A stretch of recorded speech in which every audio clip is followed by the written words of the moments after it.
Yeah.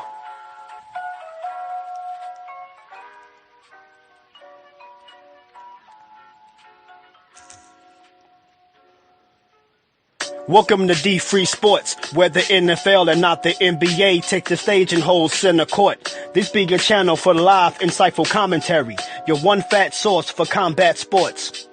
I hope you keeping up, cause I don't wanna lose y'all. Free got the illest insight on boxing and foosball. Hosted by D Free, this channel dives deep into the X's and O's, so what be stepping on toes? Of course your man Judah always flexing his flows. I hope you checking your tone, give mad respect for the show. This ain't a channel for hate, you dudes ain't smooth enough, and if you cowards wanna debate, my man will chew you up. A lot of streamers be frontin', son, get your money up. He broadcasting live from the District of Columbia. Subscribe now and stay locked all season long, and bob your head to the music of my theme song. Yeah, yeah. Yeah, you know the deal. It's Judah Ben. Shout out to D Free. Broadcasting live from Washington, D.C. Word 'em up.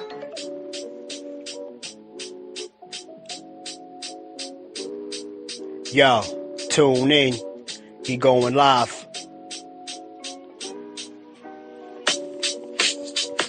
NFL Sunday. Word 'em up.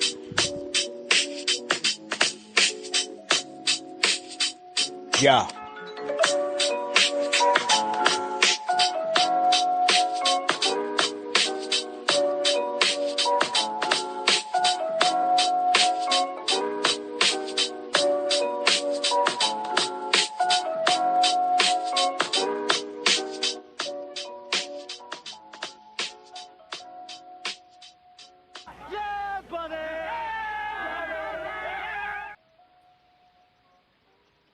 Yo, what's good? What's good? You already know the slogan real quick. Hold up. We are back, baby. We are fucking back. We're back. Classic. We are back. We are back. Yeah. We are back. Yeah, we are back. A different time. You know, figured we do this a little bit early today on a Sunday because, you know, we had a big card last night, and everybody's going to be talking about this. So we should be talking about it as well. So, you know, we're going to get into it, man. I appreciate everybody in the building today, man. We're going to talk about lots to discuss, you know, in the world of boxing and in the world of YouTube media, right? Because I'm going to get into it. If I can't get into it today, I'll definitely get into it later. Already seeing a bunch of, you know, weirdos in my comments, not in my comments, but like in some messages that I've received already. And I've seen some people already in the media, you know, going in with their direction. And I just like, and I predicted all of this shit. I really did. I've been spot on everything. Besides the fact that you see me with a picture of with Xander with his belt that he used to have because he doesn't have that belt anymore. I mean, they give him a belt because you get, you know, when you're a champion, you get to keep a belt, but he's not the champion anymore. Besides all of that, right? Getting a lot of backlash, and it's like people are not appreciating the fact that what I said and what a lot of other people said, D Free said too, is that I think we was going to witness some type of greatness last night, and I think we saw it. I really believe that. So D Free, you lead off and let us know your feelings, and let's start up the conversation. Unless we could go to the chat, there are comments in the chat, so let's say what's up to the people in the chat. I see I can't pronounce this. Owned. I don't know how this. What is this? Chat box has joined it. On 3D. Is StreamYard? Yeah, I don't know, but Jay Will, salute, bro. He says, "What up, D Free?" My man K-Rod in the building. Another one that's already ready to fight, guns blazing for his man Xander, as he should. Nothing to be ashamed for in that performance. Salute to you, K-Rod. Who else is in here, man? Ravens Nation, what's good, bro, man? Salute to you. Says, "What up? What up?" Kui in the building as well. What's happening? Salute to you. Good morning. Good afternoon. We're already ready for brunch. Tay in the building. Yeah. What's good? What's good? Salute to you, Tay in the building. My man Jose Diaz in the building as well. Hope everyone's doing well. Boots is special. I've been seeing for a while now. Hope everybody's doing great. I agree with the statement 1,000% because I was saying that as well. My man in the building is too. Shaw News in the building. Salute TD. Your people were spot on. You said 6 or 7 round stoppage. Thank you. I appreciate somebody acknowledge that. I really do. Thank you. And as you see, I still have Xander in the profile pick because I'm still a fan of Xander. But I did pick Boots to win. There's nothing wrong with that. You could be a fan of somebody, but when we're talking boxing, we got to call it the way we see it and the way we feel is going to happen. Who else is in the building real quick? Let's see. I see people. Aircraft carrier in here. D Free told me Bryce Mills was nice. I didn't say Bryce Mills was nice. I said I pick Emiliano for the knockout. My man A1 is in the building. The only fight I got wrong was the Jahad Tucker. I thought Jahad Tucker would get knocked out, and Jahad Tucker he pulled it off. That was the only fight I got wrong. Jahad Tucker looked good. I wish Jahad Tucker had a little bit more pop because he was hitting him with some shit last night. But either way, that was a good win for him. We'll talk about it. My man A1 in the building. Salute. D Free told me he was gonna stop Jahad Tucker. Yeah, so he does say that. So my man, Mr. Shelton is in the building. That's the only one I got wrong. Mr. Shelton. I got wrong. Salute, Mr. Shelton's in the building as well. He says, "Rah." Surprised he ain't tell us like what we're gonna lie about today. I'm sure that's coming later. My man, Mr. Shelton in the building. My man KG in the building. What's good, KG? Salute. KG, you're welcome to join us if you want. I know we're going to probably most likely go live later with the usual suspects. But yeah, you're welcome to join in later too. D Free's going to lead off. He's the leadoff hitter. I'll be batting up at number 2, and then whoever else want to come up and clean up, they can. But we're going to cook for a little bit. But let me see. I just want to make sure I don't miss anybody before we start up. So he's.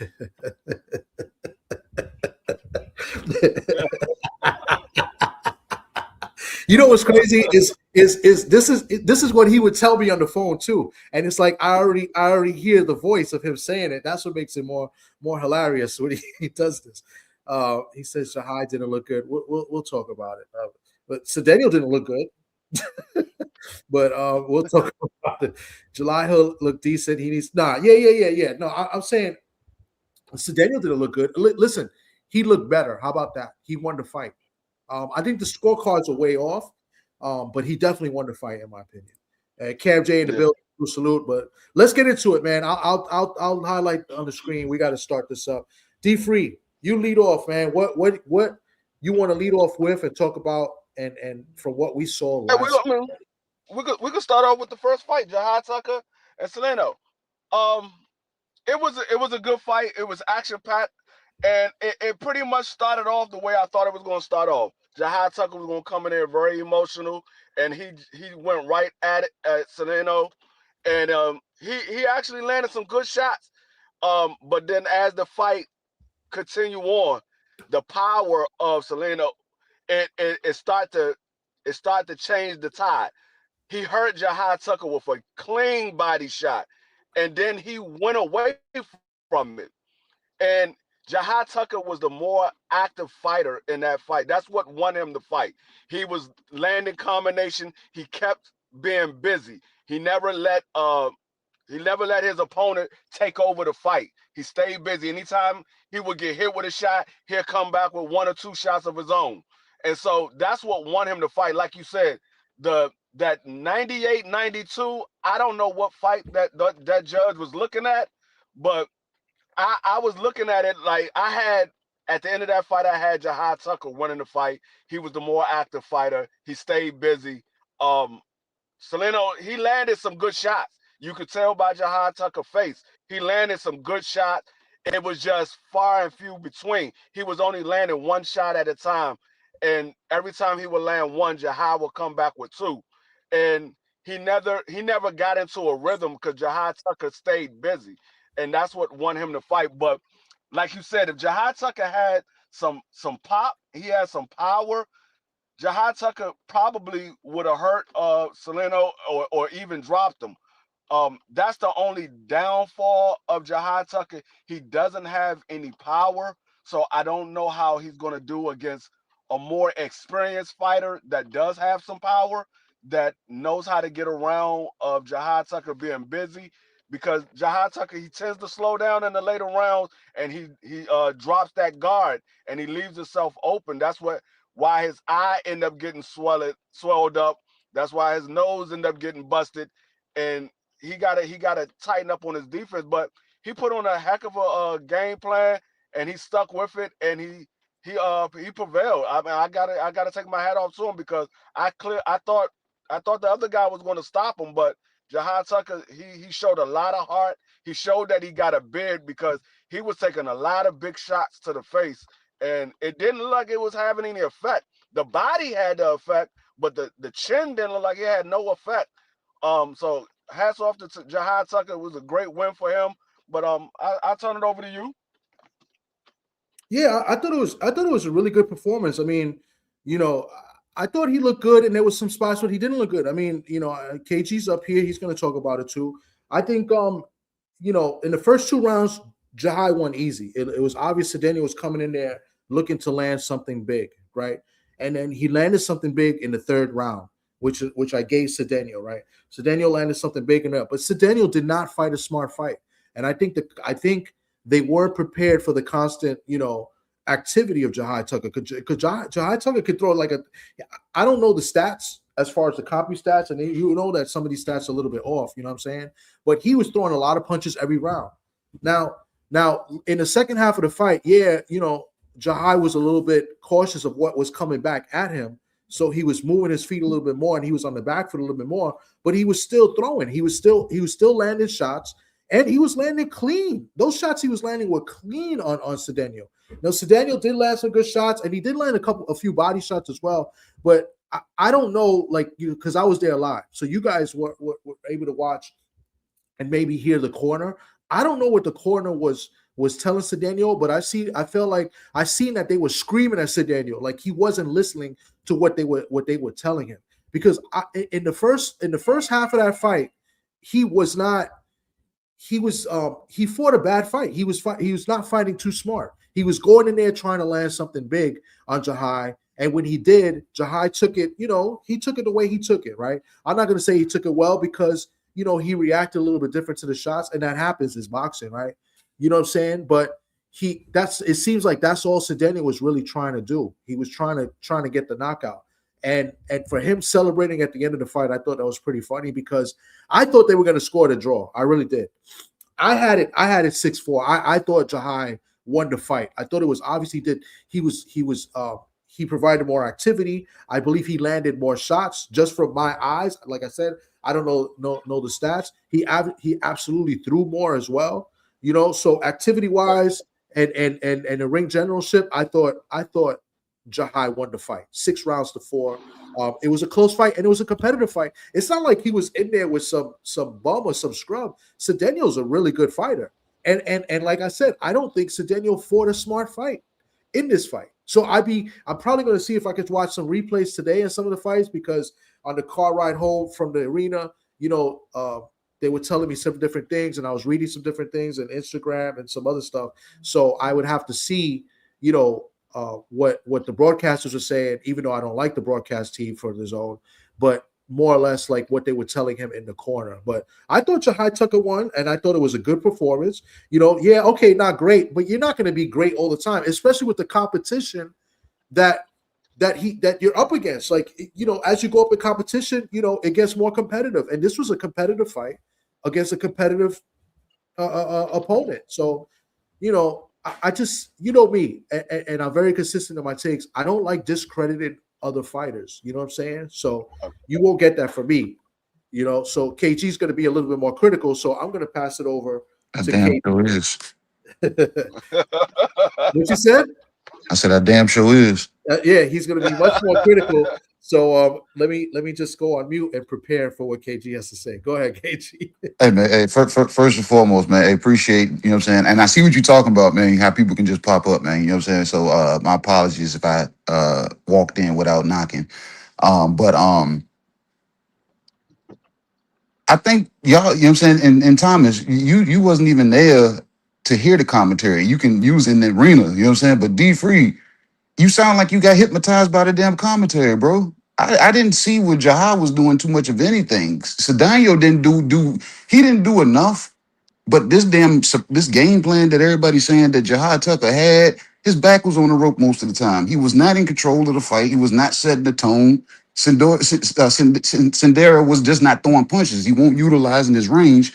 But Jahad couldn't figure him out early because he wasn't loading up on punches. He was throwing compact punches that Jahad didn't even see coming. So I was like, bro.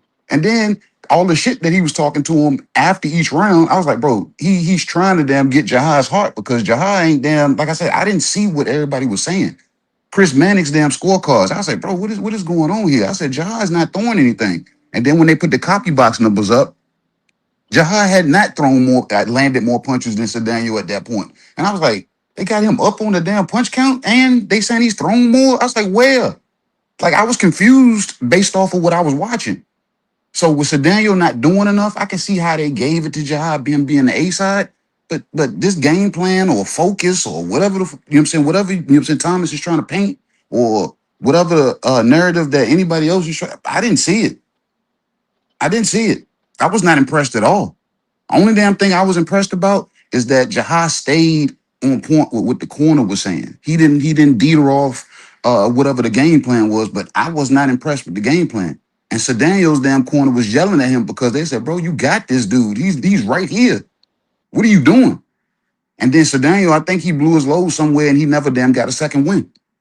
So it was like he went on a decline and stopped. He started producing way less on the back end of the fight. But at the same time, I don't think Jahad did anything to one of those scorecards was what, 98, 92? I said no. It had to be closer than that. So like the way that fight spun out, bro, I didn't see what everybody saw with Jahad. But like at the end, I can say he edged the win, but it was nothing impressive. And Sedano damn could have been, you know what I'm saying? He could have had him and swung that fight into his favor based off of the depleted gas tank of Sedano. So yeah, when Thomas says everybody's not gonna have a great fight all the time, he had a dude dying in front of him and he didn't, you know what I'm saying, press into the last round. The last 2 rounds, that's when he decided to jump on him. And I'm like, Chris Mannix gave him the last 4 rounds. I said, how? I didn't see that. So it was confusing to my eyes. I said, maybe I'm looking at it, you know what I'm saying, in the multiverse or something, in another damn universe where everything they saying is actually coming into fruition. But I didn't see that, bro. I just didn't. So, but like I said, he's gonna have to go back to the lab and really work on some things because defensively, coming forward, you know what I'm saying, it's actually standing your ground and holding form. Not his back was on the rope entirely too much that fight. And Sedano Sedano didn't take advantage of it. Yeah, I agree with you, and that's the reason why I have picked him to knock Jahad out because I know how Jahad fights, and he doesn't. He's not the most defensive fighter, and he doesn't have a lot of pop on his punches. And I was thinking Solano was going to be able to track him down and be able to hit him with a big shot and hurt him and take him out. But he didn't let his hands go enough, and he didn't invest in the body enough. When he hurt him to the body, it was like, okay, I hurt him to the body. Let me go back to the head, and he never went back to the body. And I'm That's like, what he fucked up at. yeah, I'm like, you hurt him to the body, and it was like towards, I think it was like the 5th or 6th round. It was towards the end of the 5th or the 6th round. He hurt him to the body, and he never went back. And I'm like, why are you not going back to the body? Yeah, he definitely hurt because he reacted different to the body shot. I didn't understand it because Jahad didn't like them body shots. Yeah, he did not. Yeah. He didn't. Yeah, I ain't know. I don't know. Like I said, Sedano, I don't know if he was gassed or mentally fatigued or what, or he just checked out or something. Because I'm like, what was going on? You know what I'm saying? Yeah, and when I I was trying looking to at, hear what I was trying to hear what his corner was saying, but they I don't know if they didn't have the mic over there or they had the mic on mute, but I can never hear what the corner was saying. I was trying to hear what his corner was saying, but I couldn't hear what they were saying. I'm like, I hope they telling him to go to the body because he's not going to the body. He hurt him to the body. Tell that man to go back down to the body. I didn't hear that part either. You know what I'm saying, D Free, but I did hear them tell him to stop throwing hooks. They started telling him to throw straight punches. They said, bro, just throw straight punches. You can hit him. He's right there. But he that's when he started loading up. I said, bro, you just gonna completely damn not listen to your corner now? You gonna come out throwing hooks. He was like, bro, no, throw the short punches in the middle down the pipe that he don't see. Yeah, And yeah. like I said, I don't know. Like I said, I think he mentally checked out, man. I think he was one of those guys that in his mind he thought he won, and then he thought he did enough. Yeah, That's what it was. Yeah, You see him. I think He thought it was clear to him. He would, at the end of the fight, he's up there, with his hands up in the air and pumping his fists and stuff like that. I see, on the way back, I read like some of the comments in the group chats that I'm in, and they were saying the same thing about the body shots, like why didn't go to the body, and some of those guys in the chat were rooting for Cedeno, right? Because I got Dominicans in there rooting for them, aka Socrates Palmer. So, but they were rooting for Cedeno, but he just the consensus was that Cedeno didn't fight a smart fight. So it seems like the consensus overall, and based on the chat, is that Jahai Tucker won, but was it more that he won, or was it more that Cedeno just lost the fight? It was more Solano lost. Yeah, it was more Yeah. Solano lost the fight, because if he would have stayed going to the body, it's no doubt that Jahai Tucker would have took a knee at least once. There's no doubt about it, because that shot that he caught him towards the end of the fifth or sixth round, Jahai Tucker bent all the way over, and he was trying to stop those punches from the body. And I'm like, no, Did y'all see the one when he hurt. jumped? He's hurt. Did y'all see the one when Cedeno threw the body shot and he jumped away from it? You know what I'm saying? Yeah. And I'm like, dog, he's hurt to the body. Keep going to the body, and he just didn't do it. So I think it's more so Solano, he lost the fight than it was Jahai won the fight, because Jahai was throwing he was throwing shots. And Solano was just trying to land the knockout punch. He kept going to the head, and he was landing some clean shots, but they wasn't hurting him to the head. It was the body shots that was hurting him. I mean, the shots that Jahai Tucker took to the head, he ate him.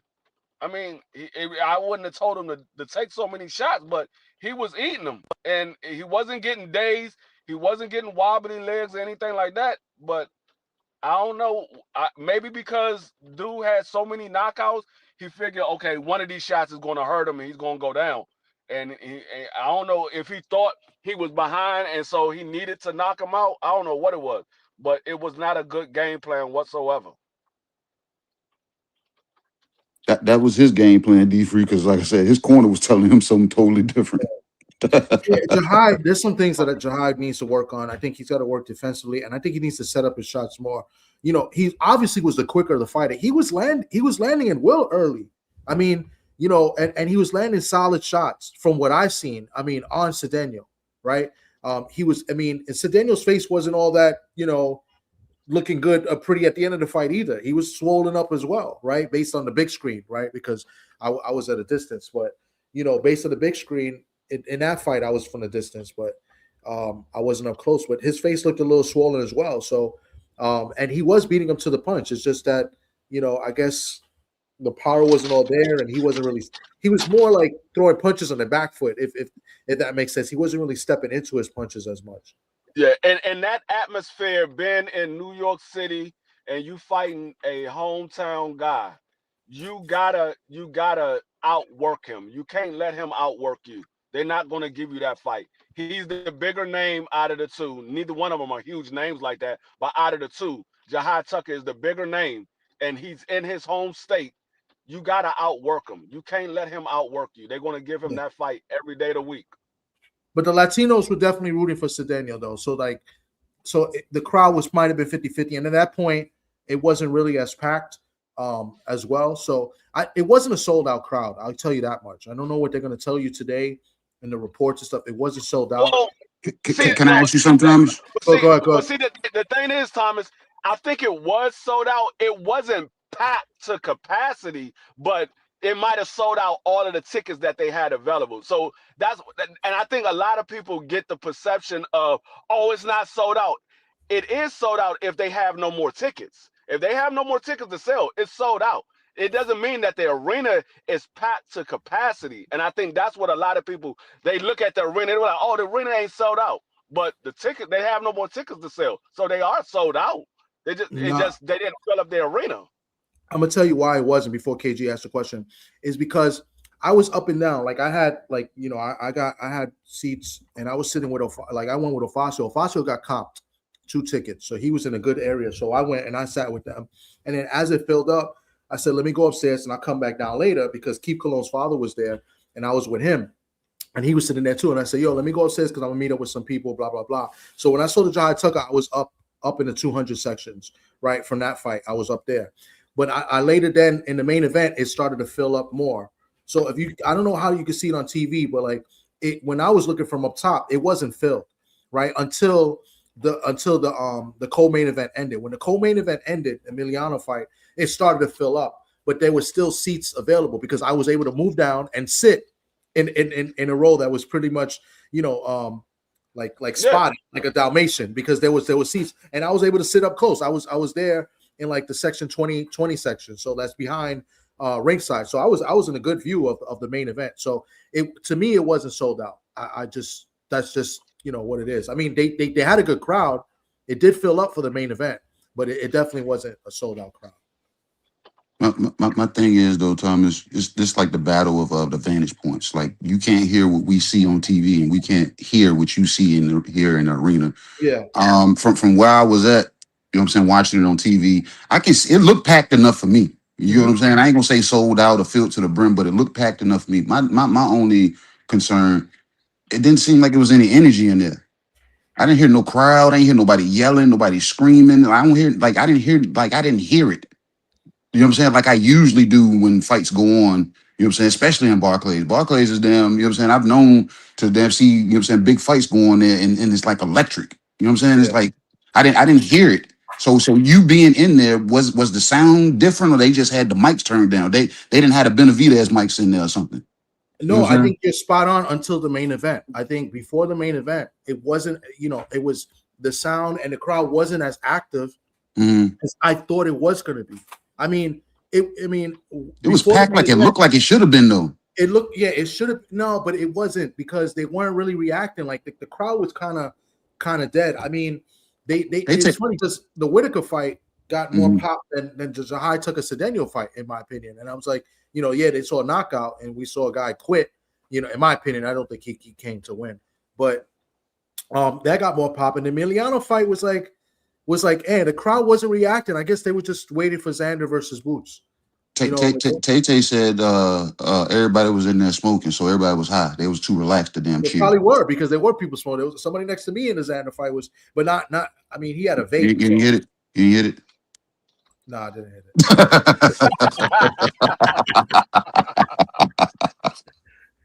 it. Teach was there. He said definitely not sold out. Ticketmaster and other parties. Teach, was you there? Let me just see. I'm reading his comments. I bought tickets, but I couldn't sell, so I lost money. Oh, okay. I see what he's saying. So, he said that I hit it, but yeah, it didn't seem. I guess everybody's waiting for Xander and Boots. I guess when Wama's son came to fight, the crowd was a little reacted to it. You know, with the Puerto Rican fighter Wama, you know, he got a good knockout first round, but it was not many people in the building at that point. So I have video that I took in the Cedeno Jahai Tucker. I might show some of the crowd, and you're gonna see like there were a lot of empty spots, at least on the floor. So, or like behind the floor. So to me, it didn't fill up until the main event. And that happens because when I was at the Ryan Garcia Devin Haney fight, the same thing happened. Like for the majority of the card, it was not that it was empty, it wasn't filled. And then when the main event started, it filled up. It got tight. So I don't know. That's just, you know, from what I've seen. So I'd be interested to see to hear what other people say and what the zone report, the Top Rank reports, etc. But yeah, but that was for the opening card of the pay-per-view. I thought it was a good card. It was a good card to open. I thought this was going to be the best fight of the night, and it was a good fight. I mean, I know people got their opinions on the fight, but at the end of the day, it was a good, entertaining fight. Yeah. Yeah. I mean, we can move on to the Emiliano fight. Yeah. Yeah, because we're not going to talk about Ben Whitaker because Ben Whitaker got a layup. no, that was a bogus stoppage in my opinion. It But was. the Emiliano Vargas fight, um, that joint started off from the very beginning. They just started throwing big shots. I was like, oh, they going back and forth, and I saw it coming. I said, Mills cannot take these straight rights down the pike like that. I'm like, no, you can't take these straight shots because you're not a knockout artist. You trying to go blow for blow with Emiliano Vargas. I mean, I give you credit for your heart, but you ain't gonna last too much longer. You ain't had no head movement. But the thing that surprised me was as many shots that Emiliano Vargas took. I thought Emiliano Vargas' defense would be a lot better. This was a fight, and I said it from the very beginning. We're gonna see what Emiliano Vargas is made of because Bryce Mills, he can fight. Now I didn't think that he would win. I thought he would get knocked out because he doesn't have power like that. I picked Emiliano Vargas for the knockout, but I knew that he was going to come to fight. And Emiliano Vargas took a lot of big shots. And if Bryce Mills had some power, Emiliano Vargas might have been sitting on the canvas a couple of times because he took some clean shots right down the pike and a couple of hooks. And I'm like, I don't know if he want to get in there with some of these guys at the top of 140 right now. And I I don't know think they so said either. they want to see him in there. They want to see him go for a title or whatever. I'm like, do I think Emiliano Vargas can beat Matias? I'm not sure. Do I think he could beat Antoine? I don't think so. Do I think he could beat Shakur? No. Do I think he could beat Dalton Smith? I don't know. So I don't know if he's ready for that level yet. I know he wants to fight for a title, but I don't know if he's ready for that level because he was taking some shots that I don't think he's going to be able to take when he gets to the top level. And I mean, it was a good fight for Emiliano Vargas. It was a step-up fight because this was the best opponent that Emiliano Vargas has faced so far. But it still was a fight where he took some shots that if you ready to go to the next level, you shouldn't have been taking those shots. So I don't know if he's ready for that next level, but I give him credit for the fourth round knockout. Some people said that it was a bad stoppage. I didn't see it as a bad stoppage. The stoppage with the Ben Whitaker, that was a bad stoppage in my opinion. But this Emiliano Vargas stoppage, that wasn't a bad stoppage. Dude, he was on wobbly legs before he even went down, and the referee tried to hold him up by the glove. He still went down. Ricky. I'm like, that was a good stoppage.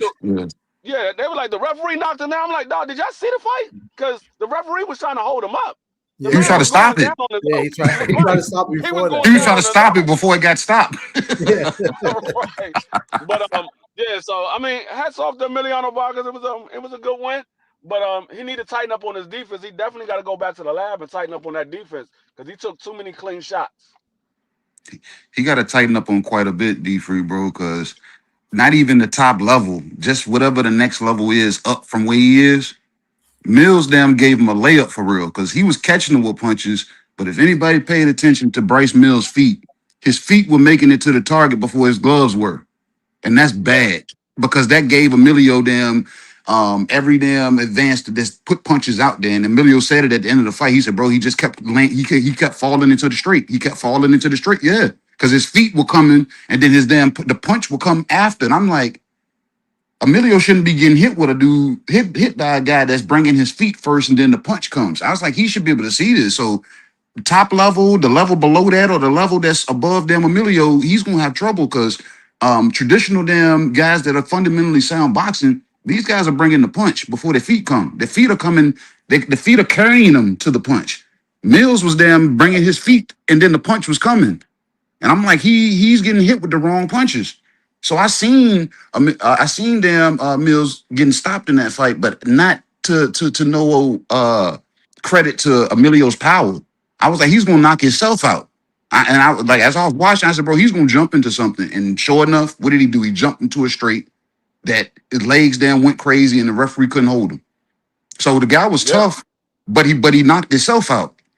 You know what I'm saying? All those punches, like the real like eye-catching punches that Emilio them landed, in my opinion, was to a credit to Mills them carrying his feet and not bringing his hands first Right. and running Right. into shit.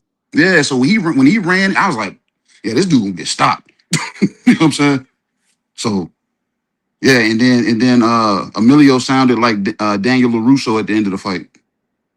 So,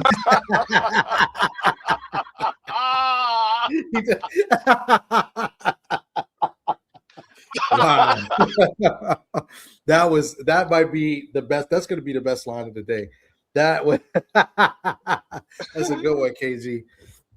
He did though. Yo, that's crazy work. Wow. Yeah, I mean, Emiliano, I thought he looked okay, but based off the opponent, this guy he was fighting, he landed like one good clean shot. I don't know, it was the first or second round. But this guy got no power. He got like 21 wins with 9 knockouts. He's not a big power puncher. And one of those knockouts was with an elbow. So it wasn't with a fist because he knocked out Aaron Aponte with an elbow. It wasn't even his fist. So I think Emiliano needs to go back to the lab and definitely work on the defense. And I think he's got to work on his footwork as well. I think he definitely needs, to work on his footwork.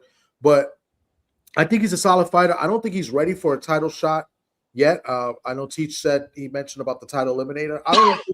I think maybe a title eliminator, okay, because that you're definitely going to go up in competition, but he needs more competitive fights, the title eliminator depending on who the title eliminator is against. Well, he was honest with himself when he said that. He was like, yeah, I want to fight a former champion or a title eliminator. So I'm like, all right, he's not like he's trying to jump directly into any fire, because title eliminators these days at 47, who would he be fighting? Yeah.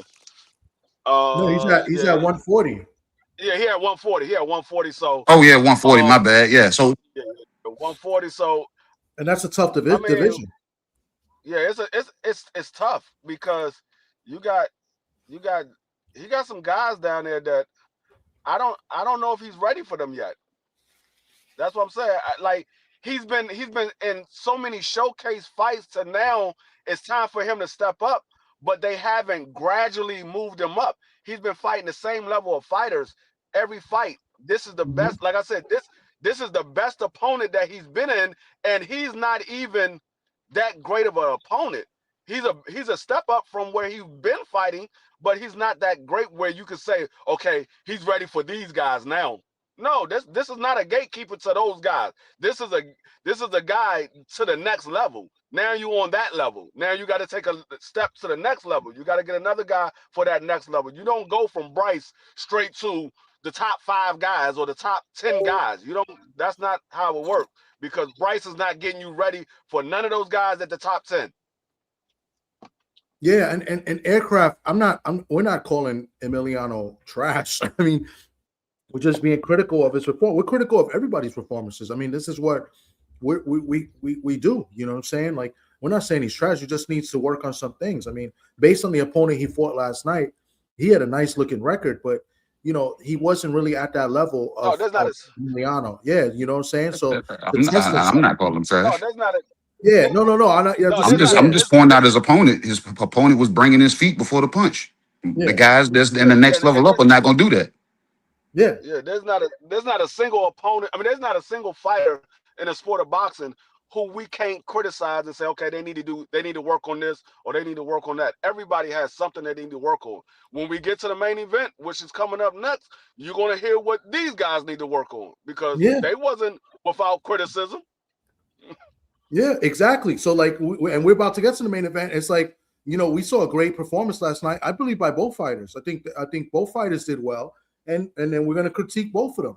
I mean, even the winner that scored like 3 or 4 knockdowns, we're going to criticize too, because there was some things in there that that he did wrong. You know what I'm saying? So I mean, that's just what it is. Like, I mean, other channels where they're fans of fighters and not fans of the sport, they're gonna cheerlead all the way through, and they will never criticize their fighter. Never.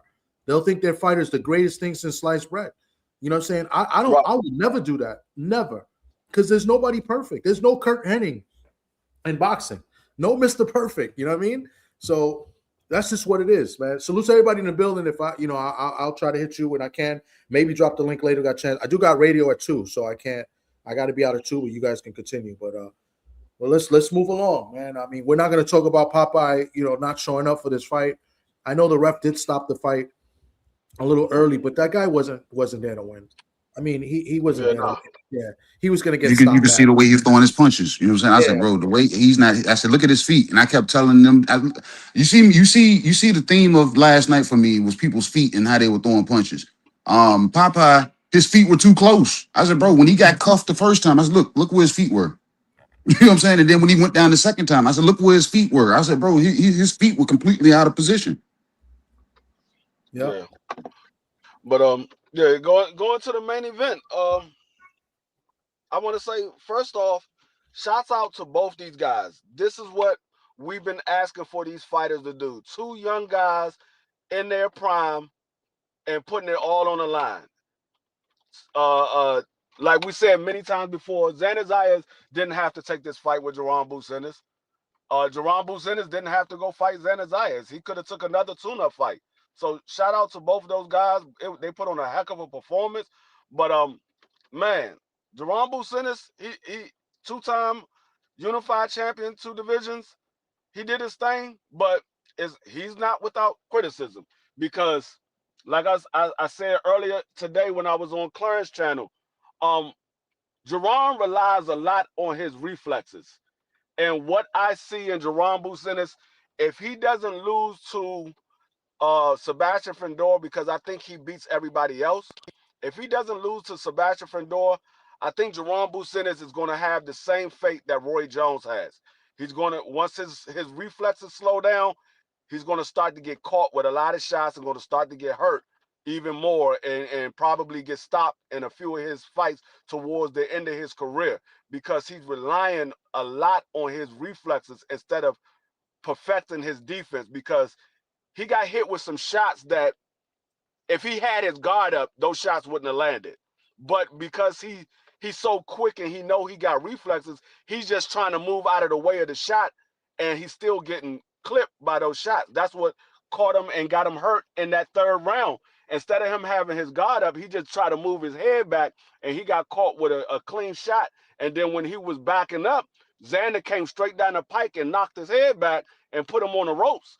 And he got rocked multiple times. Now, what I will say is, to his credit, he still had his whereabouts. He still had the calmness and, okay, I know I'm in a fight. I know I'm hurt, but I gotta weather the storm. He was still able to weave the shots and be able to maneuver his way throughout that round to make it to the next round to get some time to get his whereabouts. Get his equilibrium back, get his legs back under him, and he showed a lot of grit because most guys would have either tried to hold or they would have tried to get on a bike or they probably would have got caught with another shot and went down. And Jaron Ennis was able to weather the storm.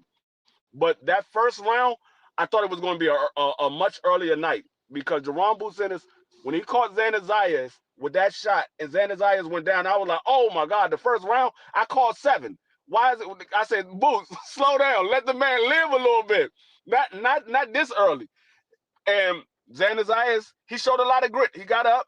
He was able to fight back. Xander Zayas, even though he got knocked down 3 times, Xander Zayas got a chin because he was getting hit with some shots. He was getting hit with some big shots, and he was taking them. That 4 right hooks that he took, and he was just standing there. I'm like, Xander Zayas, move. You just taking the shots. Move out of the way. And he wouldn't go down. But when Boots caught him with the uppercut, I don't think people realize how Boots set the uppercut up. He threw a right jab, and Xander Zayas went to throw a punch. He came right back with a left uppercut. While the jab was still out there, he came back with a left uppercut. It takes a lot of power to be able to land that shot when you got a jab out there because most of your power is going with that jab. And a lot of times people, when they throw the jab, they're leaning with that jab. And he came with the uppercut while his jab was still out there. And for him to have that power in both hands to be able to land that uppercut and knock Xander down shows that Jaron Ennis it's not an issue. Does he have power at 54? He definitely got power at 54. I heard somebody say, "Oh, it's going to be a difference when he got to carry those 10-ounce gloves." We don't know what he's going to do with 10-ounce gloves. He only fought one round the last time the first time he fought at 54. Well, we got the answer, and I had two of the questions answered in that third round. I wanted to know what Jaron Ennis would do when he faced adversity for the first time, and we saw that. And I wanted to know, can Xander Zayas hurt Jaron Ennis? And we saw that. And both those questions was answered. But it was a hell of a fight. And I like I said, I tipped my hats off to both of those guys. It was a hell of a fight. Yeah, real quick before KG Cook, I dropped the link, but we're gonna wait just a little bit and let everybody get their points across, and then I'll open it up and we could talk. But we're gonna talk about the fight. We're not gonna talk about anything crazy, like I don't want no crazy narratives or this guy beats this guy. Let's talk about the fight. All right. So when I bring you up, just give me a second. All right. Go ahead, KG. Sorry. Man, hey, damn good fight, man. Damn good fight.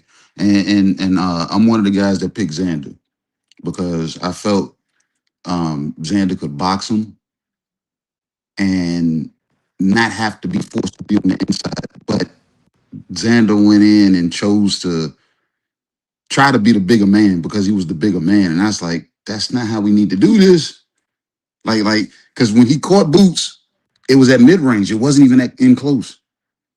It wasn't even close when he caught him. You know what I'm saying? And for Xander, like, this ain't a correction, but I want to adjust kind of what D Free said in the early. He said both guys fighting at their prime. Xander's only 22, 23 years old. He's nowhere near his prime yet. So this fight, in my opinion, was a lesson learned for him. So his bounce back, you know what I'm saying, might be something damn crazy based off of what he goes back to the drawing board and work on. You know what I'm saying? Especially dealing with somebody that's one of the most unorthodox fighters in boxing. You know what I'm saying? So, damn good fight. Boots came out there and turned it on early and dropped him.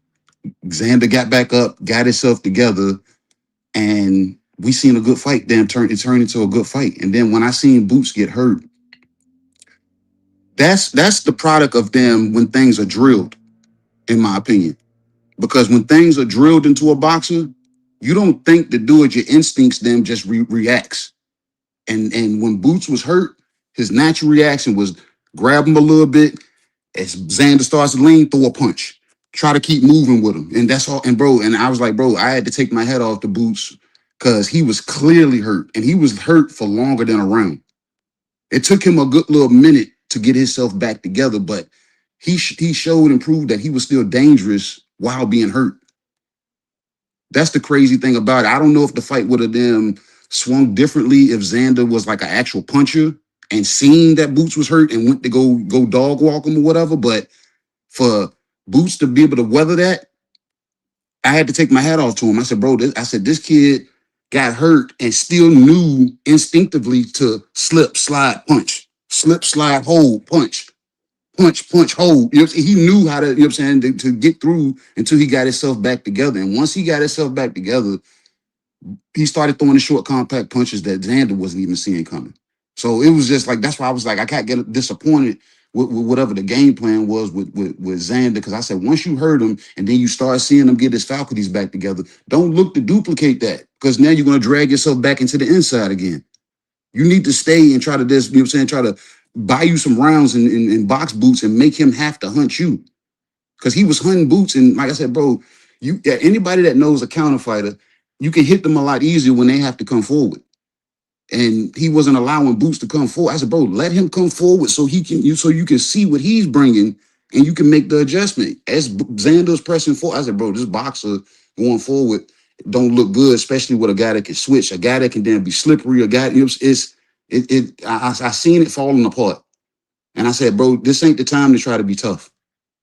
You got 12 rounds. It'll be who of you just to work on some things, try to build on something, see what them Boots' flaws are. Like I said, everybody pointed out the fact that Boots was getting hit more. Boots gets hit throughout any fights. You know what I'm saying? But Xander, like I said, he looked at it as an opportunity to try to impose his will, knowing that he was physically the bigger man. I said, that's not how you win this one. So it was like I was disappointed at the end because of that. But shout out to both of those fighters for putting on a damn good fight. And Xander being 23, bro, he still got a future ahead of him. The kid is gonna come back, and I guarantee he's gonna, you know what I'm saying, go back really to the lab and take from what he got from Boots. And you heard Eddie say he has a rematch clause. I wouldn't take it right now because it's gonna be almost a replay because Boots will probably damn speed it up. So especially if he goes in there with the same game plan, trying to be the big guy. So go back to the drawing board, get your faculties in order, work on what you know what I'm saying, what you need to work on, and you still got a promising career ahead of you. But Boots, you know what I'm saying, he's that guy unless he crosses paths with Fundora, in my opinion. So that's what I got on the fight. Like I said, damn good fight, man. And anybody want to kick me because I picked Xander, I showed up on, that was part of the purpose of me showing up, you know what I'm saying, outside of any US6 program. Okay. Well, that's what's up. And I'm glad you guys went before me because you guys said some things that I didn't really see and I didn't notice. So like when in that third round where the only round I gave Xander the fight, I saw that he buzzed Boots. I didn't think he hurt Boots. So when KG explained, that he still was dangerous and being hurt, that's maybe what I was seeing because I was like, I saw he buzzed Boots a little bit, got his attention, but I didn't think Boots was hurt until the car ride home with Ofacio. Now Ofacio, guys, is a fighter. Like he's an undefeated, super featherweight challenger right now and from the Bronx. So I was with him. So like I'm getting the boxer's perspective. And he told me, no, Thomas. He was like, nah, he was hurt. He was hurt. I was like, seriously, I didn't see that. He's like, no, he was hurt. Then I was on the phone with Ishe Smith last night, a former world champion at 154. He said the same thing. He said, and this is a guy that picked Xander, Ishe. So I was pretty much going into kind of like, yo, you picked Xander to win. And like, I was joking with him. But he said the same thing. He's like, nah, man, Boots was hurt bad. And I was like, wow, how come I didn't see that? So I'm gonna have to watch that. So I'm glad KG went in and explained it. You know what I'm saying? So hold on one second. Can somebody block this jerk? I wish I would see you in person. I really would. Somebody block this dude before I do. This guy's a cornball, bro. This guy, every live I want to go on or every chat that I'm in, this guy want to come in here and obsess about me. Like this guy's weird, bro. But anyway, he didn't see you. He didn't see me, man. I was in there. He wasn't there. This guy don't go to. This guy's if he saw me, he would have tried to get my number. This guy is gay, bro. This guy is weird. Every live that I do, every video that I do, or every even if I'm in the chat, I was in the zone chat for the press conference, and he's in there talking about me. Like this guy is weird, bro. Like it's obsession. It's I don't know, man. I mean, he has a shrine. Yeah, he has a shrine of you at his house. Yeah, I got no hate towards gay people, you know what I'm saying? But he has a shrine of you at his house. He probably does, bro. It's weird, man. But he might have got a lock of your head at the barbershop. I don't get people. People are weird. If he saw me and if he wanted to throw hands, we could have done that too. Like these guys, a lot of these people on YouTube got this perception that people are soft up here, man. That's not the case, bro. Like, but whatever. They better not fuck around with damn Tommy from the Bronx. He walk around with that 6-inch damn ice pick on him, man. Don't try to tell you. Old school, got the razor in his cheek, got the razor blade in his cheek. Y'all better not fuck around with Tommy up there, man. These dudes Boots was definitely hurt in that third round. He was definitely hurt. Yeah, that's what I'm saying. And I appreciate you guys coming up there and saying that, and I was just saying, like, Ofacio said it and Ishe, and these are former guys, not former, one is a current fighter and one's a former fighter. So to get their perspective, you know what I'm saying? It's like, wow, man, I gotta watch the replay and see that because Boots looked buzzed, but he didn't look hurt to me because like KG was saying, he was still dangerous even though being hurt because he was still landing in and he looked like he was holding on a little bit, but that's what happens when you get buzzed. But I didn't see him really hurt that bad, and then seeing things like Virgil Ortiz saying that he would sleep Boots off of that and Crawford making his comments. Fighters are going to make their comments. I'm not mad at it. You know what I'm saying? You say what you want to say, just make the fight and do it yourself. You know what I'm saying? So I have no problem with that. I have a problem more with people discrediting, what they see, in the ring. That's more the problem I have. You know what I'm saying? I'm gonna open up the panel. I know Shelton Moore was here. He wanted to come up and talk, and then K Rod and FaZe. So I'll drop the link in a little bit if it's all right with KG and D Free. And we'll talk a little bit of boxing. Yeah, it don't matter to me. I ain't gonna be here long. You know what I'm saying? As soon as they At get 2 in and o'clock, start talking crazy, when the shenanigans jumps off, I'm gone. Yeah, I got the radio show I got to do, so I can't. I'll be out of 2, but D Free, you could still hold it down if you want. But yeah, man, mostly everything that I predicted about this fight is happening in real time right now because we're not even 24 hours after the fight. I predicted Xander to lose. I predicted Boots to win in 6 rounds. It happened in 7. I predicted that people, fans of these boxing channels were going to go in and criticize, and it was a lose-lose situation for Xander, and it was a lose-lose situation for Boots because people are going to go in there and criticize and not give credit where credit is due, and that's what's happening already. You got people already talking about how Xander, wasn't that good, or Xander he was too young, and then you got people already talking about like Boots. And he quit. Boots got no chin, and Boots is this and that, and I'm like, come on, man, we can't focus on the fight. We're already criticizing and talking about, these fighters are not that good already. And already it's happening in real time, as I predicted. My man FaZe. People are saying, damn, Xander quit. They saying he quit. Yeah, they're saying they quit, but he didn't and I'm quit. like, no, his people was going up the damn stairs. Where did he quit? So, but yeah. Yeah, man. Hey, man, shout out to the panel, man. I hope y'all doing good, man. I hope y'all enjoyed last night, man. It was amazing, man. I just want to start with Xander right now. I want to say, first of all, I think Xander is an excellent competitor, a good sportsmanship. I seen him smiling after the fight because I honestly, in my opinion, you don't got to, take my word for law, but I honestly feel like Xander was happy with what he did because he's like, I'm young. I'm getting better. I hurt you. You're supposed to be the guy. I know when I go back in camp for the next 3, 4, 5 years, them push-ups that I did that time, I'm gonna do 100 extra ones. Them reps I did the other time, I'm gonna do 100 extra ones. So whoever want to see me now, I'm feeling more confident going into my next, whatever I got on coming up next. Xander surprised me coming out there in the first round, stepping the boots. I'm like, whoa. But it made me feel like secure because I'm like, hey, I got boots for the knockout. I think Xander, that third round, man, that people gonna stay talking about. I'm gonna talk about it. Xander hurt him with that straight right, knocked Boots' head back. Boots still up in there slipping, but Xander, I feel like he just didn't know what to do when he got a guy hurt like that. You know what I mean? I feel like if Xander would have just stepped back a little bit, looked at Boots, sized him up, measured him up, he could have hit him with a couple of more shots, and we could have seen an upset. It was that close, just off of pure knowledge, a little more experience, a little more knowledge. It might have been an upset in that third round, dog. You know what I'm saying? Just the know-how. But overall, man, for a second, I was looking at the fight like, wait a minute. Xander was so sturdy in the third and fourth round. I'm like, damn, is Boots' punch, hurting him? I'm looking at Xander so, sturdy. That was amazing to me as well.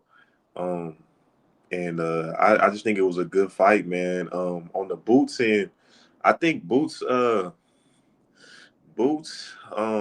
a great fighter, man. He's good. He hits hard, and he loves to be in a pocket. I said if guys come to Boots, Boots has the advantage. But the thing that I don't know confuses me about Boots is he refuses to stay on the outside. Like he just won't do it. Like I'm not gonna stay on the outside. I might box for a half a round, but I want to get inside. And I think that opens him up to getting hit with shots. He's trying slipping. He's doing all this cute little catching and shit, but he's getting clipped the whole night. The whole night he's catching. He's getting clipped. He's tough. He weathered the storm. He was still slipping and punching. He ended up getting a stoppage after a while. The accumulative punches wear Xander down. Xander didn't quit. Xander team felt like it was enough, and they know he's gonna be a star in the future. But I think I just if I can critique Boots without sound like a hater, I would just say Boots. You know, be comfortable winning a boxing match sometimes. Don't always put your chin out there to be, Nah. stopped. You know what I'm saying? But other than that, man, that was a beautiful night of boxing, man. That's all I got. Hey Tommy, Yeah, what's up? I got a friend here. Hi, Chop T Tom. Hey, Yeah, you've What's been wanting good, to say man? that to you for a while. Yeah, the Oh man, chopped cheese, yes, the chopped cheese mafia, the pastrami on rye bandit. Shout out to chopped cheese Tom. How you doing? chilling, man. What you got in this fight, man? Talk to us. It was a Firstly, it was an excellent fan friendly fight. I enjoyed it. Xander Zayas, firstly, shout out to Xander Zayas, or no, firstly, shout out to Boots Ennis for putting on that absolute ass whooping, putting hands and feet on Xander Zayas. But shout out to Xander Zayas also for sending Boots Ennis the offer. Nobody sends Boots Ennis an offer. Nobody. They can't say that when it comes to Xander Zayas. He sent that man an offer. They put on a big event from what Chop Cheese Tom was telling me. Even though it wasn't necessarily full, it was definitely packed out over there. You had people coming from Delaware, Philly, New Jersey, coming to see Boots. Then you had the Puerto Ricans, the New Yorkers coming to see Xander Zayas. So it was definitely packed out. It was definitely a big time event. We're gonna see what DAZN says in terms of like the streaming numbers, how many people were watching the fight. Overall, great event. Both guys put on a hell of a fight. Boots Ennis came out early. He was just able to touch Xander's eyes at will. Xander was kind of, and I give DAZN's broadcast team a lot of credit, because one of the keys to Xander's victory that they said was do not stay in that 50-50 zone. Don't stay in that mid range to inside zone. And that's one of the mistakes that Xander made early. And Boots was just able to touch him with his jab, his straight left, his overhand right. And then Boots caught him with a combination towards the end of round one, and that dropped him. I thought it was going to be one-way traffic from there, but Xander Zayas, shout out to him. He definitely showed that he's a dog, especially in that round three and round four. To me, those are two of the best rounds we've had this year thus far. When he hurt Boots Ennis in round three with the straight right, to what the brother Faze just said, I will agree. Boots has a bit of a tendency to get flat-footed and to move his shoulders and upper body. But one problem he does have, he kind of pulls straight back from punches sometimes, and that's how Xander was able to catch him with the straight right. And Xander followed up and had him hurt. But even when Boots was hurt, and I love this, bro. Like Boots, the way how he fight, it kind of remind me of a fighter from the 80s or the 70s. He stood right there, even when he was a little wobbly or a little drunk, and kept throwing back hard shots and was trying to get Xander up out of there. He was really going toe to toe. And eventually in the what was it, the fifth round, Boots Ennis caught Xander in the middle of an exchange. He caught him with a jab, then a right uppercut, which put Xander straight on the seat of his pants. Proceeded to, just put a hellacious assault on Xander's eye. I mean, that was brutal. It could have, like, Harvey Doc gave Xander's eyes a chance because obviously, he's a unified champion. His titles were on the line, so I get why he gave him a chance, but that fight could have been stopped in that round easily. Easily. Yo, salute to everybody, man. Hold on. Sorry, hold on, Uh, Crush. Crush, my sorry. bad. One sec. Yeah, And lastly, I just want to say, it's a lot of people. I saw AB. I saw Puss Boy Virgil Ortiz saying that Xander's a P word, saying that he doesn't have any nuts, saying that he quit. I mean, listen, the corner stopped the fight. Did Xander's eyes object to the stoppage? No, he did not. But hey, I mean, it is what it is, bro. I don't think he really had a chance of coming back to winning that fight. yeah. Now should he have went out like a Felix Trinidad or like any of those other great Puerto Rican champions who would have went out on their shield? I mean, we're gonna see in the future, because maybe maybe it's gonna be the case that he's ruined goods and he should have kept fighting regardless. But we're gonna see what happens, bro. Overall, though, it was a great night of boxing, and I'm very happy. I paid my Virgin Island $25 to watch the fight. It was great. Yo, real quick, because Shelton was here first, Crush. So then Shelton, then Crush. But real quick, because Shelton, I think Shelton was in the building too, so he could give us perspective from being at the fight. Too bad he didn't tell me where he was at. We could have linked up, but I know Shelton was at the fight. No, I didn't make it. I didn't make it. I had an exam I had to take for this college course I was taking. It was my final, so I couldn't miss it. Old man Shelton Moore. Old man Shelton Moore. Damn. Yeah. Well, Shelton, I sold my ticket back. I did sell my ticket back though. I got old man Shelton Moore. Go ahead, Shelton. Talk about the fight. Man, look, man. Any questions I had about Boots Ennis were answered last night. What does he do when he gets hit? Show me. What does he do when he gets hurt? Show me. What does he do when it's time to get a guy out of there that shouldn't be in there at this point? He showed me. The dude's a good fighter, man. He's gonna be a problem for anybody. I don't care if it's Fondora. I don't care if it's Virgil. I don't care who it is. And all these guys on the sidelines, like a Virgil or AB or whoever, talking about what they would have done. You didn't do it. Yeah, he did this, he did that, he's soft. Okay, well, you go in there and prove that he is. Prove that Boots is full of shit. Prove that Xander was soft. You get in there. Stop whining about this and 10 million and I need to get in there and prove that he's soft. I hate when people talk from the sidelines. Yeah, that's what I mean. There's nothing standing between you and Boots right now, but air an opportunity. Squash your beef with Oscar, get your ass in the ring. Yeah, and I don't mind that talk as long because from fighters, I more or less don't like it when fans or supposed fans say it. But when fighters do it, you know, the only exception is like what you said, Sheldon. Then you go in there and do it yourself. You know what I'm saying? So, yeah, go in there and do it. If you got so much to say, because you had nothing to say. This whole bill, you ain't had nothing to say for a while. Now all of a sudden you see the fight. Oh well, I would have. He saw. He quit. Come on, man. Yeah. Come on, man. We don't want to hear that from you. Get up in there. You can get in there. Yeah. But you don't want to get. You don't want to get in there for what Xander got paid. Yeah. You made that very clear. You want $10 million just to get in there.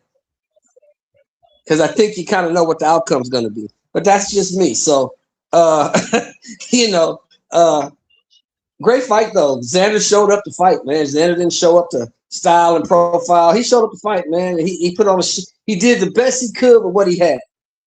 It just wasn't enough, man. This guy Boots is different. And I'm becoming a fan, bro. I'm becoming a huge fan of Ennis. Okay. Teach, you up next. Hold on. It's great to hear old man Shelton Moore finally give a young fighter his props. I'll just say that. Go ahead. Teach, what's good, Teach? All right. Salute to the panel. Salute to Antique and Teach. Salute to Antique and Teach. Is my voice coming out clear? Yeah, we hear you. Yeah, you go ahead. It's like the screen is stuck for some reason. But we hear you. Can you hear us? Yeah, I could hear you. Okay. Yeah. Is somebody asleep? Where you at, man? Speak up a little louder. Nah, that's how Antigans talk. Yeah, he's good. We hear you, bro. Come on, guys. Yeah, so the fight was good, man. It was a firefight. And it wasn't one of those boring fights, you know, like, you know, what people hate to see. Some people hate to see, because I know a lot of people, they don't like to see the chess match and the fainting for like 12 rounds. So they gave us a good performance. Both guys, they came to fight, and, you know, there were momentum swings in that fight. Where you think anything could happen, right? Like Xander showed that he belonged at that level at 23. He had his moments against Boots. Boots had a lot more moments against Xander. Yeah, Boots showed that he was really different. And I feel like watching it, I feel like the crowd was into it, right? You got, 3 knockdowns during that fight. That fight could have actually been stopped earlier. as some of you guys said, the ref gave him a chance, and Xander did a lot with that opportunity that was given to him, right? Definitely one of the better fights of the years. It should be, considered, or should be put into that bucket of, fight of the year for sure. And I do give both of these guys 100% credit for making that fight and for giving us that performance. One thing that I would say now, in terms of criticism, I think I want to go back to that dynamic that Boots and Bozy has. And obviously Boots knows his dad better than everybody else, but just listening to Boots in the post fight, Boots said he rated himself like a C plus, and that he wasn't listening to his corner. But when you watch Bozy in a corner, and this is not the first time, like Bozy doesn't really give him good instructions. He just tells him some random stuff, in my opinion. But maybe Boots understands him. But in my opinion, Bozy needs to do better with the instructions, just so that the fans could see that he's actually saying something worthwhile in that corner. As for Xander, man, he has a lot of time. 23 years old. I mean, he has a lot of time to come back, win championships. I don't know about that rematch, though. I hope he doesn't take it, because I think he's going to lose again. But yeah, Xander has a lot of time, and I just wish him the best. As for what Virgil said, now the way I feel about Virgil, I feel Virgil is a dog, right? To me, he has that same thing Benavidez has, dog. The dude punches really hard, and he's durable. So whatever he says on Twitter, whatever Virgil says on Twitter, like, I feel like if he says it, I feel like it's something he could do. So Boots shouldn't take him lightly. Like, if that was Virgil who had Boots hurt tonight, I think Virgil could have stopped him, because Virgil knows how to finish fights, and he hits really hard. As for Fundora, I think Fundora right now is at the top of the division, and he's going to be the guy to beat. So if I were to bet right now, I don't see any one of them beating Fundora right now. And that's my take. All right, salute to everybody, man. Panel and chat. What's up, Chris? Awesome fight. I hear everybody coming up with, their feelings and their opinions and what they seen in the fight and blah blah blah. I have probably a deeper reality or a different reality. This fight was a damn good fight.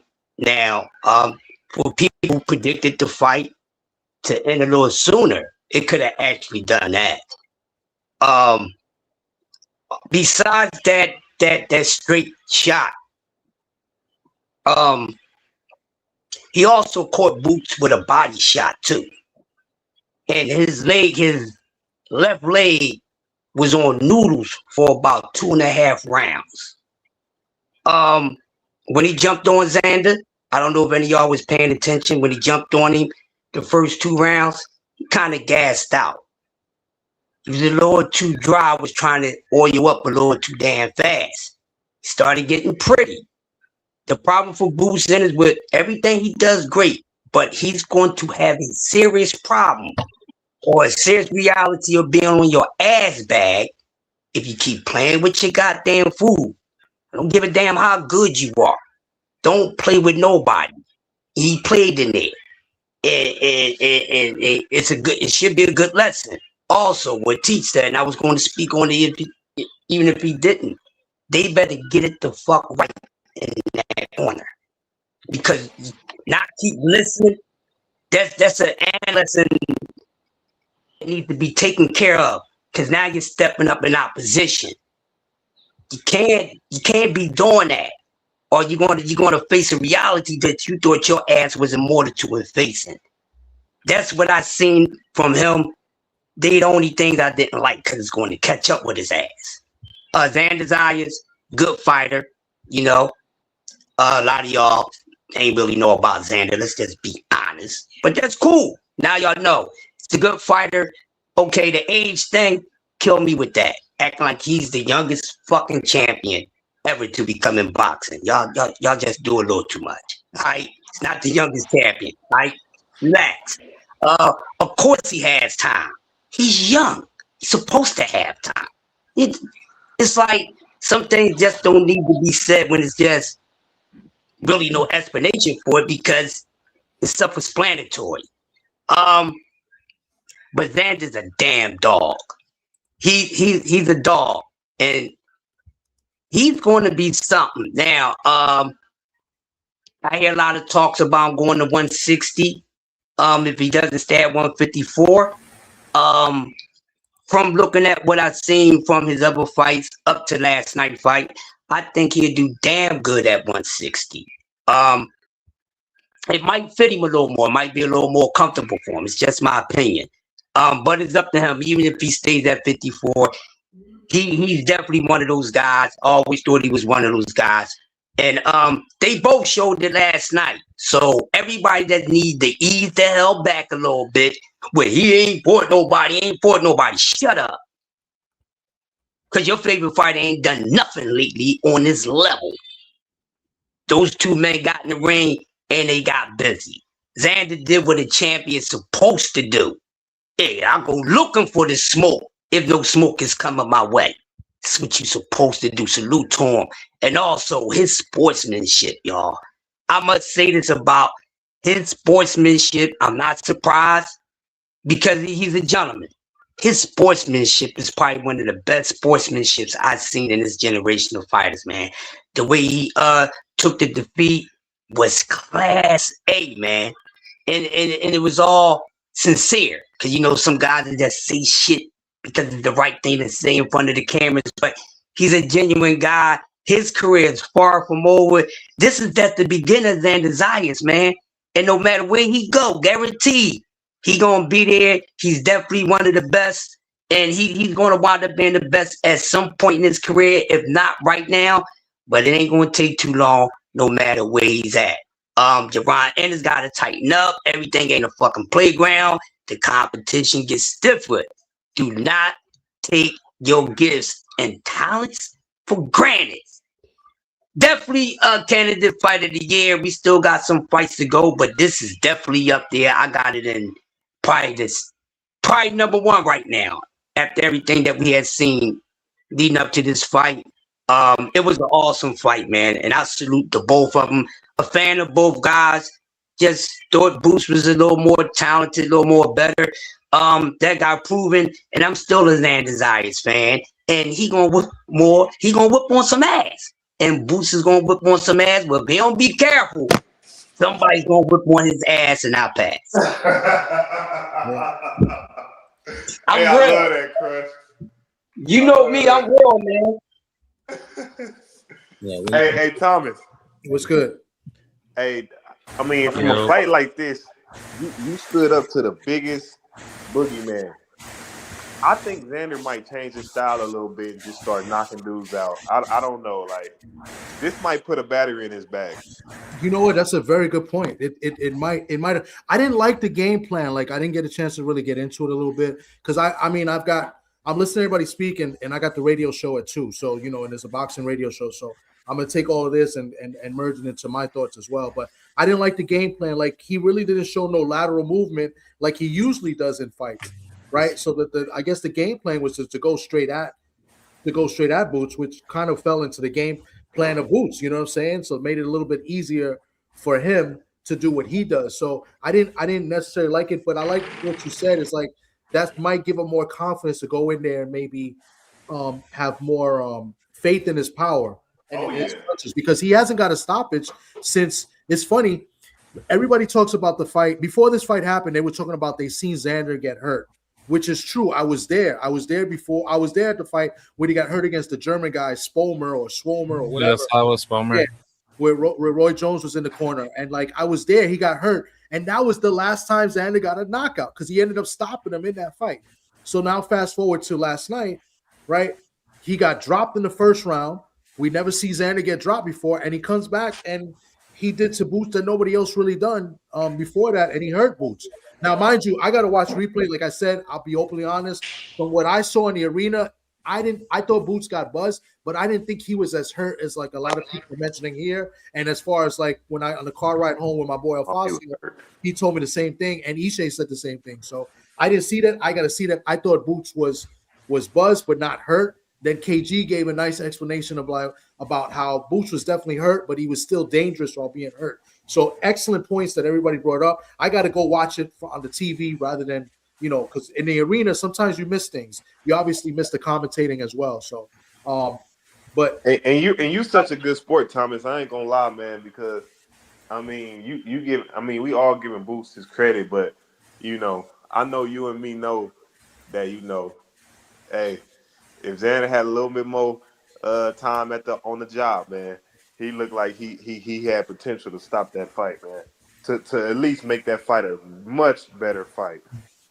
If he was he might maybe he if he knew how to finish a little better, right? Maybe he would have got maybe he would have done a little bit more work in that third round, right? That's definitely it. Like I said, I got to watch it again to see, because obviously I missed some things, because Boots still looked like he was still like KG said, still dangerous and still was there throwing shots at the same time. He was holding on a little bit too, which was a little uncharacteristic, but that happens when you get buzzed. I didn't think he was really hurt. Like what everybody's saying. So I'm gonna let K-Rod cook because he hasn't cooked yet, and then we'll open it back up. Everybody go ahead and shoot that, what they want to talk about. Yeah, how's it going, DD? What's going on, bro? Yes, sir. Yeah, last night was an absolute epic fight, and I wasn't expecting this fight to really go the way that it normally went. I thought overall Xander, he didn't fight like he normally does, and I think the only reason why this fight really went the way that it did was I would probably put the blame on the trainer. I think Javier Centeno should have brought more, tactical knowledge for Xander to tell him to more stick better to his fundamentals and not, give Boots, all the advantages to try to fight his fight. I think having to stay more mid range, at a distance and let counters come, come to Xander, and then feinting more and having to reflex better to use more lateral movement with his footwork, that would have made the fight far more competitive. And I think Xander, he just didn't notice that at the time because of his green, skill set. So I think overall, he just did what he did what any other champion would do. Fight your best fight, even though that wasn't his best, high level performance.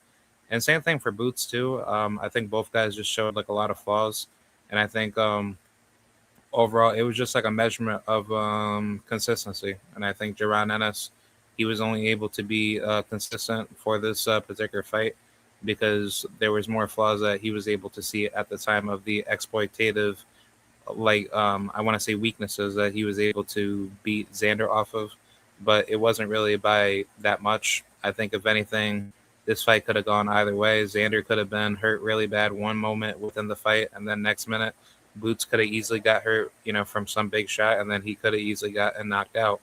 I think furthermore, it just pretty much shows that, there was a lot of heart and grit to be defined with this particular fight.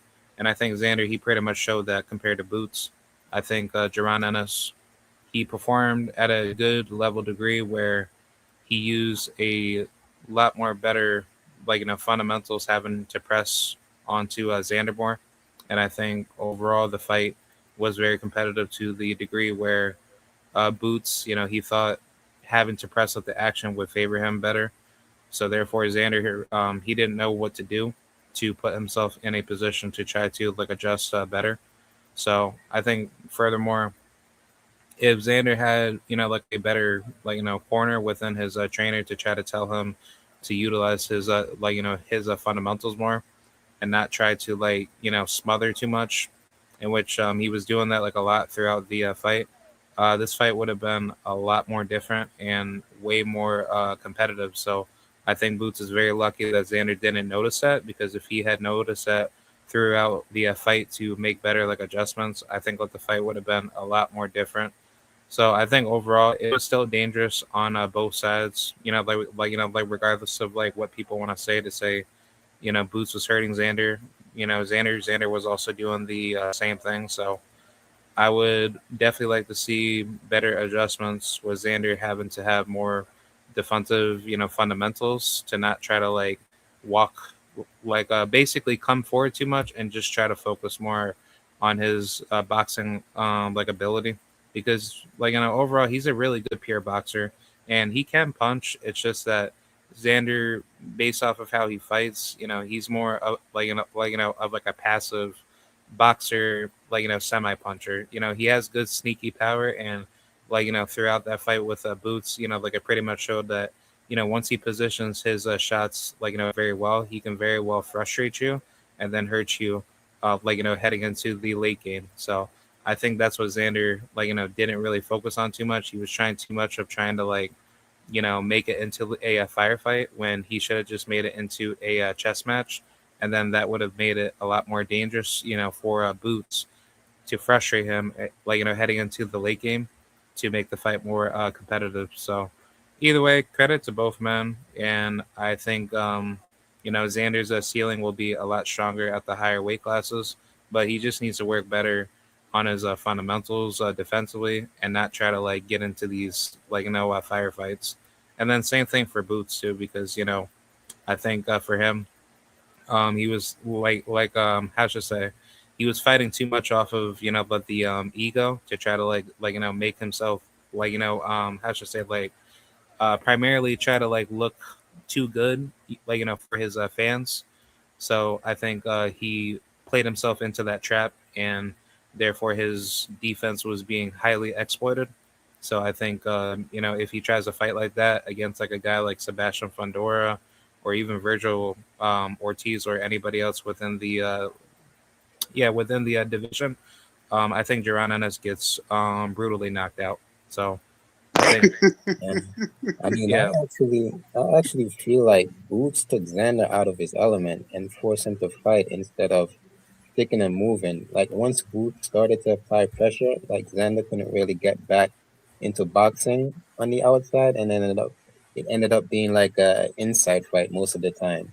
Like it was getting dragged into like the kind of fight the crowd wanted Look to at this see, guy. right? And because of that, Xander hearing the crowd oohs and ahs, right, made him stay in the pocket to try and fight Boots. So that's like a mental thing right there. yeah, again, that's why that I said that the green deficiencies that Xander has, Yeah. that's something that he didn't really notice coming into the fight. So furthermore, if he knew how to adjust better with what was being And done K, But throughout then, that and K particular Rod. but exchange, when you I think, the see fight would have that been too, K different. Rod. but when you think of the way Xander fights, right? Yeah. He's mostly calm and collected most of the time. I go Yeah, back to that WBO fight where he won that belt. Like he fought like a true yeah, the veteran, Jorge Garcia right? fight, he fought way better in that fight. So he was sticking and moving in that fight. Even the Yeah, fight with the boss where it became like a tough fight, he was sticking and yeah, moving in Put that. it Abbas. put it like this. But Boots, right? If Xander had Boots like is a one little second, bit of a, one second. oh, Boots go ahead. is so good at what he does. Like he knows how to mentally break guys down. Even I think the stances even gave Xander problems because if you watch the fight, right, Xander tried to stick and move. Xander tried to turn laterally, but he wasn't comfortable doing it. And every time Xander would turn laterally, Boots would always be on him. So it's like it's an experience. It's a difference in experience right there. Like Boots knows these type of situation, and Xander What is going on right here in the chat, man? Why they so mad? Like I we don't just understand. I don't understand that what either the because like fuck? everybody see real people are real quick to call people haters and shit like that. Like we're analyzing and talking about the fight. Like if Yeah, you clearly, I don't know who this guy is in the chat. I'm not too sure. I think I know. I'm not too sure. But like I haven't. I've spoken a little bit, but like it's while other people are talking. Like you could clearly see I'm a Xander fan because I literally have the picture of me with Xander. I did this on purpose. But at the same time, I'm a boxing fan. You feel me? And I don't hate on nobody. I picked Boots to win in Exactly. 6. I picked Exactly. Boots to win in 6. The guy next to Xander, like nobody's hating on anybody. We're just giving our perspective, and nobody's butthurt. And like that's what I knew people were gonna do this shit because already people did it in the chats last night, and and I know I'm gonna get it to hear later.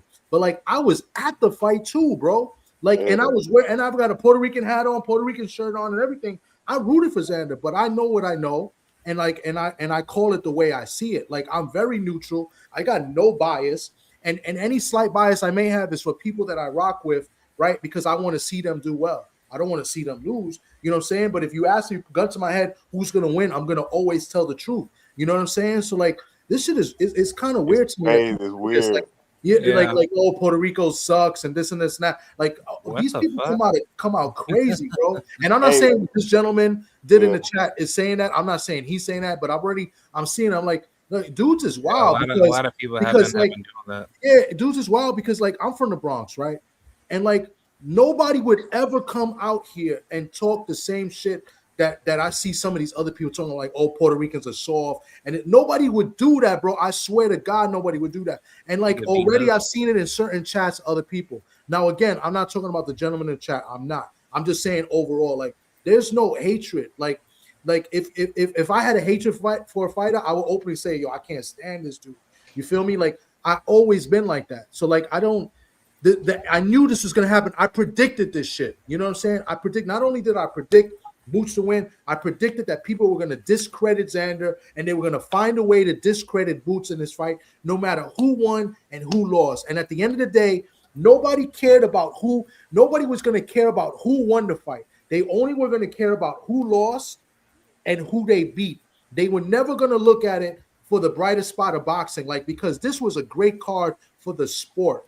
I think it was a great fight for the sport. They're never going to look at it that way. They're going to look at it like, oh, this guy's not that good because he struggled with this guy, or this guy's not that good because he got hurt in this round, or this guy's not that good because you know what, Top Rank built him up and he was not that good and they just put him in good, easy fight, like et cetera, et cetera, et cetera. And that's what all these fake boxing channels do, bro, is they spit all these narratives and they don't talk real boxing. You know what I'm saying? They always have a narrative to go ahead and maybe put out and defend their favorite fighter. And that's just corny. Hey, Thomas, you know I got to do it, man, because you know I don't give a damn, man. No, I feel you. No, you my boy. You know, I'm going to say this.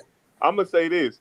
If Xander Zayas had an in-and-out game and knew what shots to put together to hit Boots with all them flaws Boots got, he'd have knocked his ass out. And that's a fair statement. If he would have used his distance a little better and see how Boots keep dipping his head with his hands down and jump in and jump out, up and down, he would have hurt Boots bad.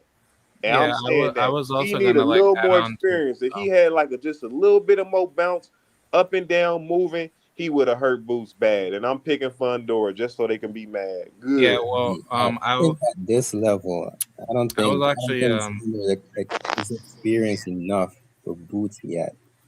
So he needs a little bit more experience before we could say. And everybody knows he need more experience, so I don't know why they mad about that. It's the truth. He's 23 years old. He's not in his prime. Boots is in his prime. One guy's in his prime, the other guy's not. That's why Boots was a high favorite, and that's why everybody picked him to win. But not so to say, but I also think Boots is also like fading within his prime. So I mean, for him to be at this particular stage, like he's doing good in terms of like what he knows that he's mastered. So therefore, he was able to execute the strategy well because he was able to see that the vulnerabilities that he was able to capture at that particular time frame. I mean, you got to think about Boots' personality as well. Like Boots is a guy who wants to entertain the crowd. So when he does these things, he's doing it for that reason. Staying in the pocket when he's hurt. Just wants to show that he has different dynamics to his game.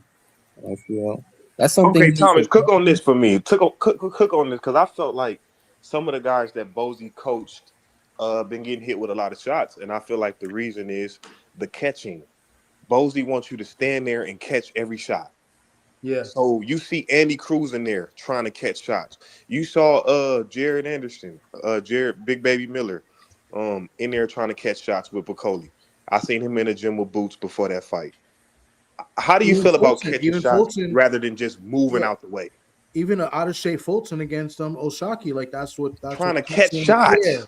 Yeah, that was the same thing. You get hit trying to catch shots, bro. And that's why I looked a little silly, in explaining this fight. I thought the advantage, one of the small advantages that Xander had, and it was not many, it was very small. I think I only get like 2 points that Xander may have had a little advantage of, and I was proven wrong in this fight. And I said Centennial in the corner, because I think Centennial's a great guy, a great trainer, maybe not a greater trainer than Bozy, but I thought he was a better corner man as far as giving instructions. So I was wrong there because I didn't like the game plan, right? And I personally thought that Xander's jab was better than Boots because Boots doesn't really use the jab as much.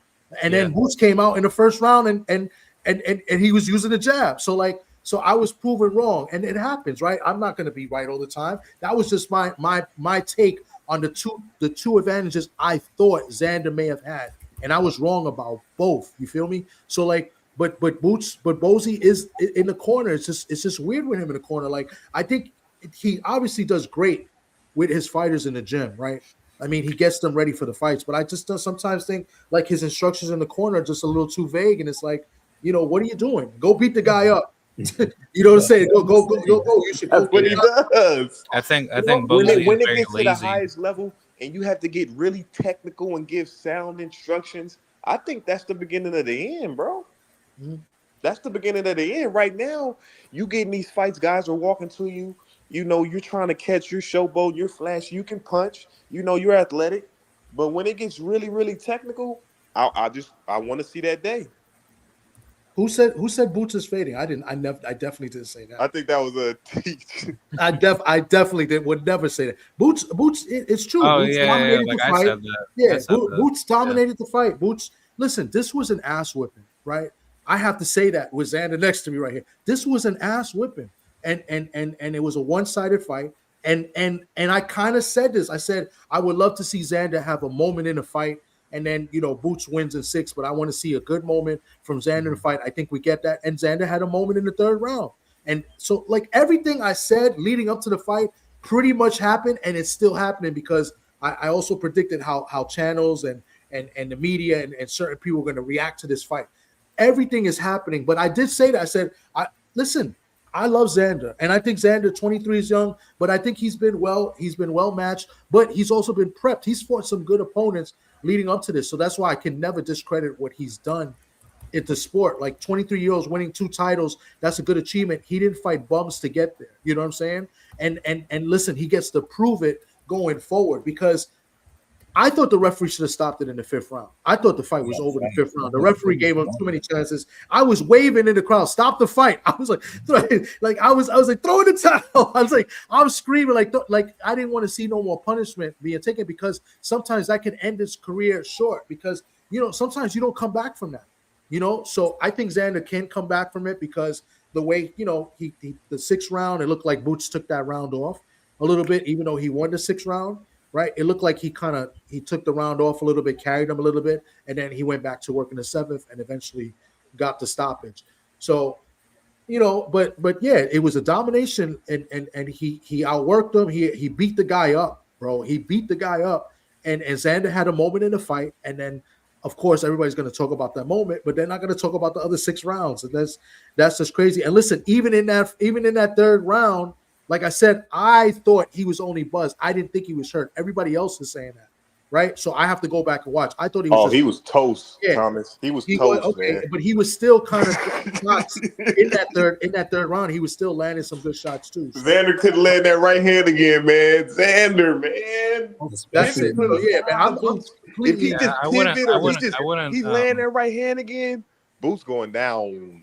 Especially when you saw the first 2 stoppage, not stoppage, the first 2 stoppage with Ben Whitaker and Vargas, you would think that it would stop that how boosted in the 5th round, and they let that shit continue to the end of the round, which was crazy to me. But I mean, Xander came back and kind of survived and did his But Boots is one of those fighters. Beige, you a hating ass nigga, bro. bruh. Why? Xander couldn't land that right again, man. Hey, I had $200 on Boots knocking him out. But when Xander hit his ass with that right hand, I was scared to death. I was scared to death. Close to getting knocked out. He was close to getting knocked out, Cash. He was. Oh, he rocked him. He rocked him good. Woo. Yeah, TD. I don't know if he was close to getting knocked out, but I thought Xander was gonna knock him down, but he. I'm hearing a lot of hating going around though, man. Motherfuckers see a great fight and got nothing to do but hate afterwards. Man, shit nasty work, bro. Yeah, that's what I'm saying. Like, okay. I'll just say this. You knew that was going to happen. He's a very good fighter. Hey, Thomas, real quick, I thought this was my only pass for Xander was for him to go in there and go at Boots and get him while he was when he had all his power in the first 3 rounds, and Xander went for it, man. Like Xander's a dog too, man. Shit. Yeah, he has like a lot of heart, man. Like Xander a dog. Like honestly, throughout that whole fight, Xander wasn't really feeling like how should I say. Discouraged, like being being knocked down. I think if anything, he was trying to battle through the particular emotion, from Boots's pressure, and then each and every time that he got back up, he showed a lot more heart. And then Jaron Ennis, he was being more how should I say vulnerable. Xander a dog, man. He went out there and gave us a great fight. He didn't do no safety first, try to lateral movement the whole fight. He went out there and went at Boots, man. Like, I can't say nothing bad about that kid, man. I'm a fan. Yeah, like if Xander used more of his boxing ability, I think I'm a Xander Zayas fan, man. A lot different if it definitely went over to the later rounds, because it's the truth is Jaron Ennis doesn't really go much to the distance anyways. He always tries to talk about, I'm going to knock you out. I'm going to do this. But it's usually guys that are mostly knockout punchers tend to fade a lot late game by not trying to go to the distance with more heavier skilled fighters. So I think stylistically Boots is more heavy offense, and a lot of his defensive flaws kick in once you start pressing on him and start bringing him to deeper waters. Mm-hmm. Thomas, the crowd was going crazy. I could hear it on the TV, man. The crowd was going crazy in the fight, and it was. And I thought it was more. Before the fight, I predicted that Boots would have more fans because Xander has not really fought in a big arena in New York. He's only fought in the theater. So, and they never really sold out the theater, which only holds about 5,500. So I thought Boots would have more fans. So as the card was going along, there was obviously more Puerto Ricans in the crowd. You could hear them, but there were a lot of Boots fans. So I would say it was close to 50-50 because when you heard the Boots, it wasn't boos, it was Boots. They were yelling. So, but there was, it was about 50-50. So it's a lot of broken hearts and a lot of happy fans, but there was no craziness. Everybody was respectful. A lot of broken hearts. Hey, look at this guy, man. A lot of Philadelphia Boost fans were being disrespectful to Xander. There's no loser in a fight like that. He said Xander ain't no dog. It's how you lose, man. You can lose a fight like that and you still a winner, though, man. Motherfuckers can't talk no shit about Xander. Thomas, I heard some boos. Hey, this guy saying Xander ain't no dog. Xander's a dog, bro.